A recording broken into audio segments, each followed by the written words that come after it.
Όταν οι Γερμανοί έκανανε την απόβαση, ήταν οι Ιταλοί εδώ.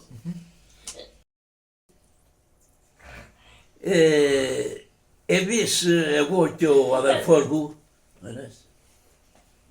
εμέναμε κάτω στη θάλασσα σε ένα σπιτάκι με μία θεία μου.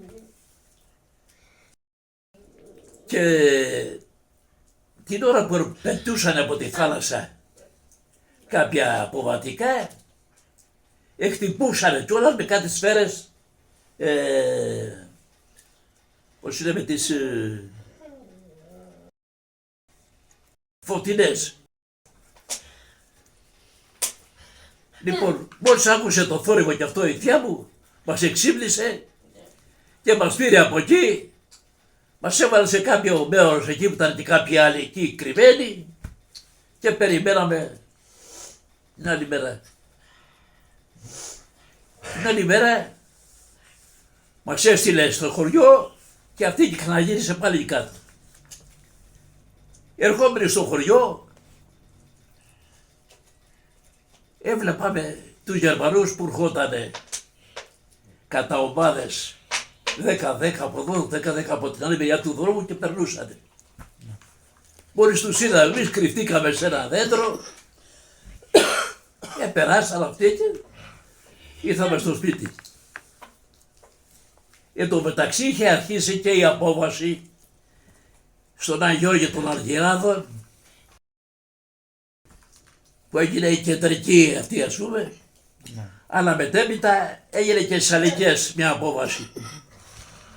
Αυτοί που αποβαυσήκανε στις Αλικές ήρθανε στο χωριό και μερικοί ας πούμε βρήκανε ορισμένα αυτά για να μεταφερθούν στην πόλη κάποια μέσα.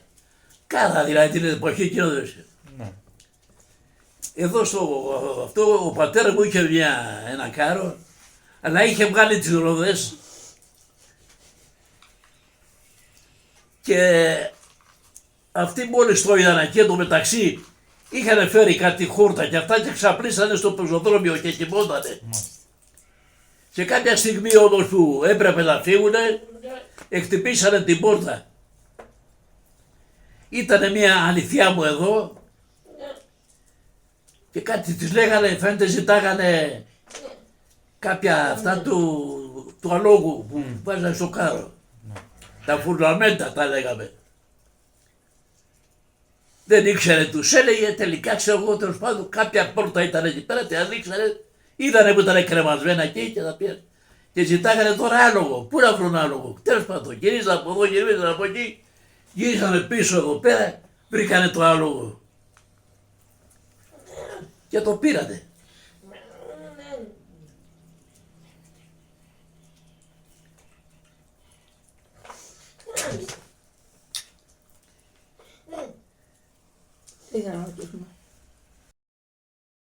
Όταν ήρθαμε στο χωριό από το κάτω, ήταν κάποια αεροπλάνα τα οποία γυρίζανε εδώ για εκφοβισμό. Δεν χτυπούσανε, βάζανε και τις σιρήνες και κάνανε ένα θόρυβο κάποιο βελιάτο. Ο κόσμος κρυβόταν γιατί δεν ήξερε ας πούμε και αυτά.